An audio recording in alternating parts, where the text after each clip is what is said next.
আসসালামু আলাইকুম। আমি আজকে আমাদের অর্গানিক কেমিস্ট্রির একটা কোয়েশ্চেন নিয়ে আলোচনা করব। কোয়েশ্চেনটা স্ক্রিনে লেখাই আছে, আশা করি সবাই দেখতে পারতেছো। এখানে বলছে আমাদের টলুইন এবং অ্যালিলিনের পারস্পরিক রূপান্তর দেখাতে। তো আমরা নর্মালি অ্যারোমেটিক কম্পাউন্ডগুলোর ক্ষেত্রে যেই রূপান্তরটা খুব বেশি চিনি সেটা হচ্ছে আমাদের বেনজিন এবং টলুইনের রূপান্তর। বাট টলুইন এবং অ্যানিলিনের রূপান্তরটা কিন্তু সহজেই চাইলে করা যায়। আমরা এটা করার চেষ্টা করি একটু। দেখি, শুরু করি। শুরুতে আমরা টলুইন থেকে অ্যানিলিন বানাবো। তো আমরা যদি এই স্টেপটা সরাসরি শুরুতে টলুইন থেকে অ্যানিলিন চিন্তা না করে আমরা টলুইন থেকে বেনজিন বানানোর কথা চিন্তা করি, তাহলে কিন্তু আমরা খুব সহজেই এটা করতে পারবো। তারপর বেনজিন থেকে অ্যানিলিন বানানো তো অনেক সহজ। তো আমরা চেষ্টা করি শুরুতে টলুইন থেকে বেনজিন বানানোর জন্য। আমাদের টলুইন থেকে বেনজিন বানানোর জন্য আমরা জানি আমাদের সবচেয়ে ভালো প্রসেসটা হইলো আমরা যদি এটাকে বেনজোয়িক অ্যাসিড বানাই, তারপর সেখান থেকে আমরা এটাকে ডিকার্বক্সিলেশন বিক্রিয়া দ্বারা বেনজিন বানাই। তো আমরা এটাকে বেনজোয়িক অ্যাসিড বানানোর জন্য সবার আগে জারণ করব। পটাশিয়াম পারম্যাঙ্গানেট আর সালফিউরিক অ্যাসিড দ্বারা জারণ করলে এটা বেনজোয়িক অ্যাসিড হয়ে যাবে।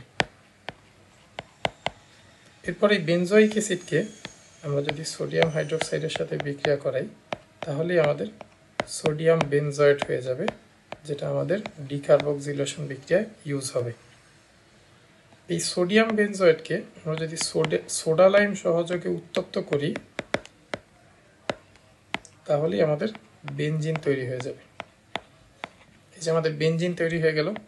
এই বেনজিনের সাথে আমাদের সোডিয়াম কার্বনেট তৈরি হবে। এই বেনজিনকে আমরা যদি নাইট্রেশন করি, আমরা জানি নাইট্রেশন করার জন্য আমাদের লাগবে নাইট্রিক অ্যাসিড সাথে গাঢ় সালফিউরিক অ্যাসিড। আমাদের এই বিক্রিয়ায় তাপ দিতে হবে, তাহলে তৈরি হবে নাইট্রোবেনজিন। এই নাইট্রোবেনজিনকে যদি আমরা টিন আর হাইড্রোক্লোরিক অ্যাসিড সহযোগে উত্তপ্ত করি, তাহলে আমরা পেয়ে যাব আমাদের অ্যানিলিন। সাথে পানি তৈরি হবে। অর্থাৎ আমাদের টলুইন থেকে অ্যানিলিন তৈরির যেই প্রসেসটা সেটা আমরা দেখাই ফেলছি। এখন অ্যানিলিন থেকে টলুইন তৈরিটা আমাদের দেখাতে হবে। আমরা এটা করার চেষ্টা করি। এক্ষেত্রেও আমরা সেম প্রসেসেই, অর্থাৎ অ্যানিলিন থেকে টলুইন অবধি আমরা চিন্তা না করে আমরা চিন্তা করব অ্যানিলিন থেকে আগে বেনজিন বানাইতে, তারপর বেনজিন থেকে টলুইন বানানো তো অনেক সহজ। তো আমরা চেষ্টা করি অ্যানিলিন থেকে বেনজিন বানানোর জন্যে যেই প্রসেসটা সবচেয়ে সহজ সেটা হচ্ছে আমাদের ডায়াজোনিয়াম লবণ বানায় তারপর করা। অর্থাৎ আমরা ডায়াজোনিয়াম লবণ বানানোর বিক্রিয়াটা যদি দেখি, ডায়াজোনিয়াম লবণ বানানোর জন্য আমাদের NaNO2 যোগ HCl। এক্ষেত্রে আমরা যদি ডায়াজোনিয়াম সল্ট বানাইতে চাই, তাহলে আমাদের এই বিক্রিয়ার টেম্পারেচার অবশ্যই 0 থেকে 5 ডিগ্রি সেলসিয়াস রাখতে হবে। কারণ এই বিক্রিয়ার টেম্পারেচার যদি বেশি হয়ে যায়, 30-35 রেঞ্জে যদি চলে যায়, তাহলে এই বিক্রিয়ায় আর ডায়াজোনিয়াম সল্ট তৈরি হবে না, তখন তৈরি হয়ে যাবে ফেনল। তো আমরা ডায়াজোনিয়াম সল্টের প্রসেসটা দেখার পরে ফেনলের প্রসেসটাও দেখবো। অ্যাকচুয়ালি ফেনল বানালে এই ফেনল থেকেও তৈরি করা যাবে, ডিফিকাল্ট কিছু না। ডায়াজোনিয়াম সল্ট, সোডিয়াম ক্লোরাইড আর পানি তৈরি হবে। এখন এই ডায়াজোনিয়াম সল্ট থেকে বেনজিন বানানোর জন্যে আমাদেরকে এই ডায়াজোনিয়াম সল্টের সাথে হাইপোফসফরাস অ্যাসিড H3PO2, পানি, প্রভাবক হিসেবে Cu+ আয়ন, এটা যদি আমরা বিক্রিয়া করাই, তাহলে সরাসরি বেনজিন তৈরি হয়ে যাবে। আর সাথে নাইট্রোজেন গ্যাস, HCl আর ফসফরাস অ্যাসিড।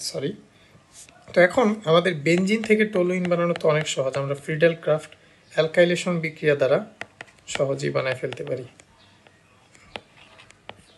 অবশ্যই এই বিক্রিয়া আমাদের প্রভাবক হিসেবে ড্রাই অ্যালুমিনিয়াম ক্লোরাইড দিতে হবে, তাহলে আমাদের উৎপাদ হিসাবে আমরা পাবো টলুইন, সাথে HCl তৈরি হবে। অর্থাৎ আমাদের অ্যানিলিন থেকে টলুইন তৈরির বিক্রিয়াটা হয়ে গেল। এখন আমি ওই প্রসেসটা বলি যেখানে হচ্ছে আমাদের এই বিক্রিয়াতে আমরা যদি 30 থেকে 35 ডিগ্রি সেলসিয়াস টেম্পারেচার দিতাম, তাহলে আমাদের এইখানে ডায়াজোনিয়াম সল্টের বদলে ফেনল তৈরি হইতো। এখন যদি আমাদের ফেনল তৈরি হইতো, ফেনল থেকে বেনজিন তৈরির বিক্রিয়াটা আরও সহজ। ফেনল থেকে বেনজিন তৈরির জন্য আমাদের ফেনলকে জিঙ্কের সাথে তাপ দিতে হবে, তারপর তাকে যদি আমরা পাতন করি তাহলে আমরা বেনজিন পেয়ে যাব, আর সাথে জিঙ্ক অক্সাইড তৈরি হবে।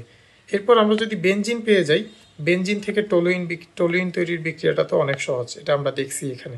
অর্থাৎ এখানে অ্যানিলিন থেকে টলুইনে আসার জন্য আমরা দুইটা রাস্তায় করতে পারতাম। চাইলে আমরা ডায়াজোনিয়াম সল্ট থেকেও করতে পারতাম, যেটা আমি এখানে দেখাইছি, অথবা আমরা চাইলে এই বিক্রিয়া যদি আমরা 30 থেকে 35 ডিগ্রি সেলসিয়াস টেম্পারেচার দিতাম তাহলে আমরা এখানে ফেনল পাইতাম।